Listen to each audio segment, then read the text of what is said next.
Hi everyone, welcome back to my channel. I know it's been a quick hot minute. It's been I think almost 3 years since I made my last video, and I had no intention of taking that much time off. I love making YouTube videos. I love sharing my family, sharing our experiences, just sharing everything on here. It's very therapeutic for me, and I had no intention of leaving that long. It's just life happened. A lot happened in the past 2 years, so I just couldn't fit in making YouTube videos, and I'm kind of bummed about that because so much happened in the past 2.5 years that I think it would have been so good for me to be able to have a place to share all that. But yeah, unfortunately I just couldn't make videos, and I want to jump back into making videos.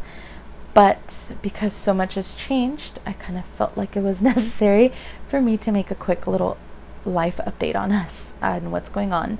And that way I can kind of just jump in on making regular videos after that. So yeah, let's rewind back to my last video. I think my last video was around the holidays, which put us at the first holiday season after we lost Abelito. And it was really hard. The holiday season was really hard.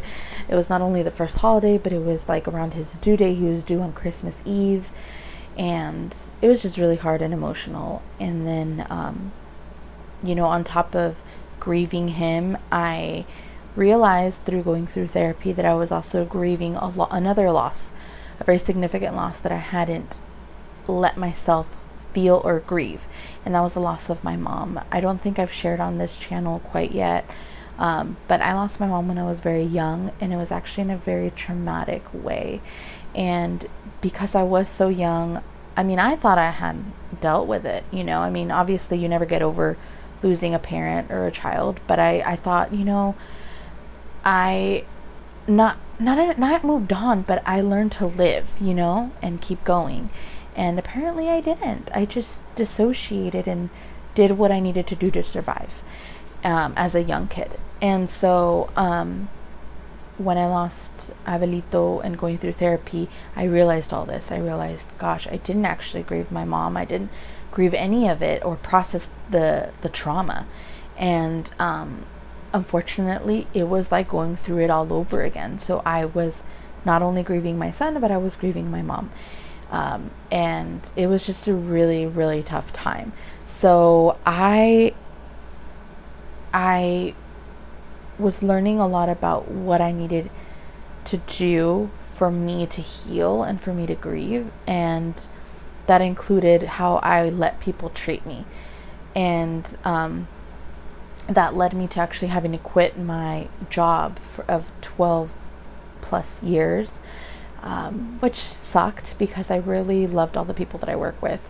And I will do a whole story time on this because I could probably talk about this for 30 minutes. But anyway, the way I was just treated by my boss was very abusive, which caused a lot of anxiety and triggered my PTSD.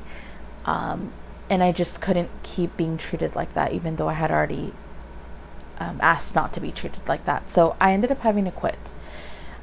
This was in February of 2019 that I quit. Luckily I had already had another job lined up. I was planning on doing my 2-week notice and then, leaving on good terms, but it just didn't happen that way because of how my boss ended up treating me those last few days. So I just couldn't wait out the 2 weeks. I just ended up quitting. And then, I started a new job, actually a job. I was really scared because, mind you, I worked at my prior job for over 12 years. I was still a kid. I was like 17 when I started working there. I grew up there. All my coworkers to me were like an extended family. And, I was terrified to start over, and I was just scared. But, I was glad I did it because I ended up loving my new job. I loved what I did. I loved who I met, and I really liked it. I liked my new job, and I'm talking in past tense because I no longer work there, which is another thing that I will get to. So, along with starting a new job, we ended up moving. Prior to where we live now, we lived with my in-laws, and we love our in-laws, but we just needed our own space, along with also going through everything that I was going through. There was times that I just needed time alone and to be able to process. And one of my flaws is I have a hard time expressing my emotions to other people. Like, I can talk to my husband about it, my sister, but there's other people that I just always put on the happy poker face, and that wasn't helping me heal, so for that reason we had to get our own space. So we moved, and that also was fairly after I started my new job. So there was just like boom, boom, boom, boom, a bunch of things that happened very early in 2019. So along with all this stuff, I had decided I wanted to try to have another baby. And at that point, we had already tried, to do it naturally. I had gotten off my birth control, and we had started to try to have a baby, and it just wasn't happening. And I was just really impatient, and I just kept thinking, oh gosh, I don't want another 8 years to go by. So we ended up going to see a fertility specialist. He just kind of assumed it was an ovulation problem, and he just got me started on meds to initiate an ovulation. So I ended up getting pregnant in May of 2019. Baby waited until I was 28 weeks exactly, at which point my water broke, and I went straight to the hospital, and I got checked out, and they said, well, your water broke, but you'll probably be here for a few more weeks. We'll just keep you here, bed rest in the hospital. But no, baby did not want to wait. So a day later, I ended up delivering my sweet baby boy, Damien, which you will meet soon. But he was born at 28 weeks. So he was born November 13th of 2019. And he was a tiny little baby. He was only 2 pounds, 14 ounces. But he was a feisty little one. And so he ended up having a really long NICU stay. He stayed in our NICU for 76 days. And then he finally came home. And, because he was so premature and the complications he had, we had to be very careful with not letting people come to see him. And if they did, they couldn't be sick, and they had to make sure they were very, they washed their hands and very careful and not touch his face. And, we just had to be really careful. And, they suggested not to take him out for the first couple months to keep him home. So we did that. We only went out for his doctor appointments. And then shortly after, COVID happened. Because Damien came home at the end of January. It was like a few days before February. And, we stayed home those first couple months. Of course, people would come and see him. We'd allow like 1 or 2 people at a time to see him. But we wouldn't go out. And then COVID happened at the end of March. And we have been on strict quarantine, isolation since then. It is now, October 3rd? And we've still been in quarantine. We're still home. We don't take him out anywhere. And then that's because of Damien's prematurity and the doctor's recommendations to keep him home because of how COVID affects patients, primarily attacking the lungs, and one of Damien's major complications had to do with his lungs, and how they were so underdeveloped. So that's kind of been what's been going on with us. So as a result of COVID, I had to permanently quit my job. It's been tough, but when I put everything into perspective, I feel so blessed. I feel so blessed. I feel so grateful. I just keep thanking God every day, because my son is truly a miracle. Everything that he has gone through, everything that he has fought against, it's just like all odds were against him, and he's still here, and he's thriving and doing amazing. So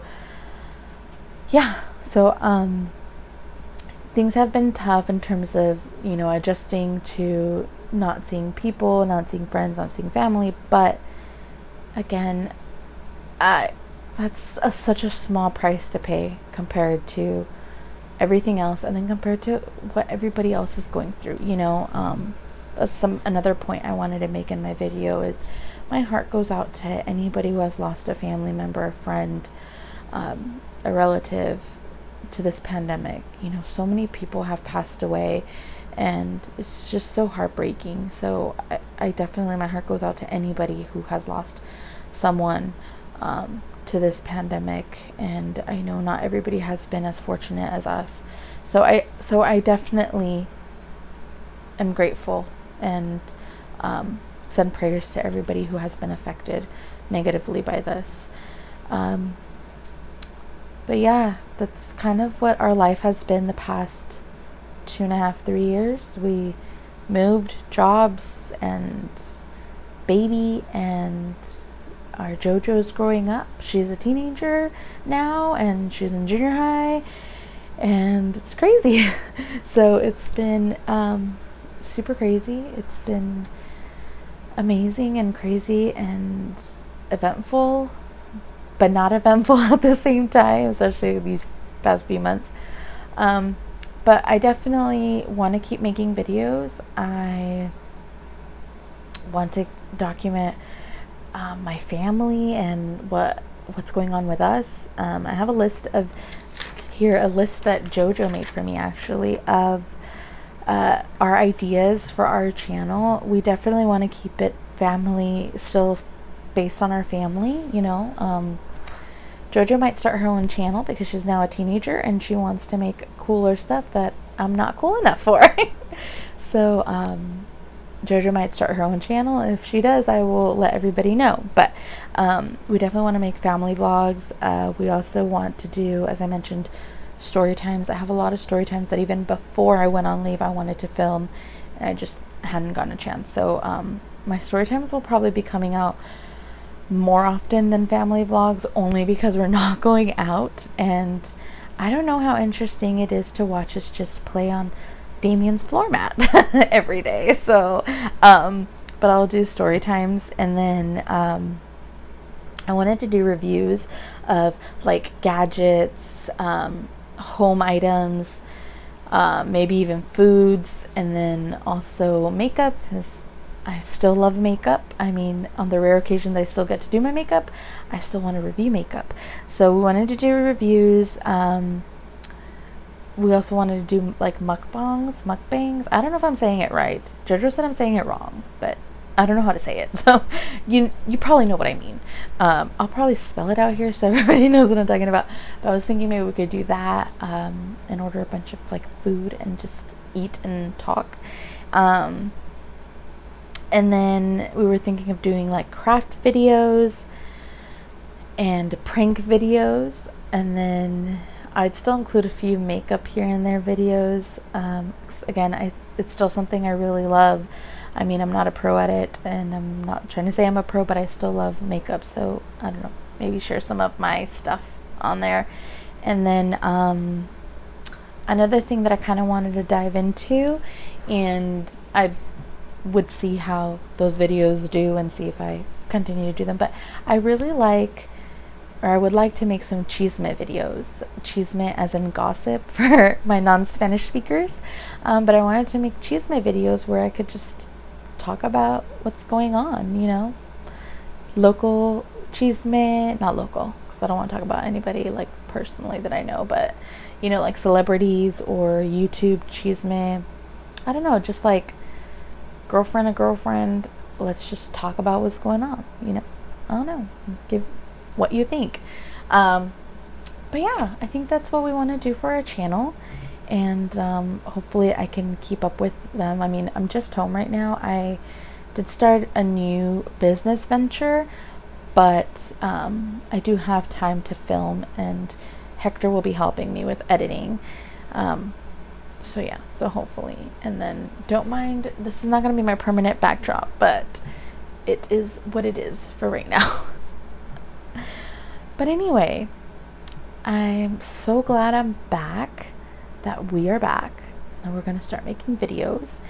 And I hope that I stick to it and I actually make the videos. No, I'm just kidding. I will.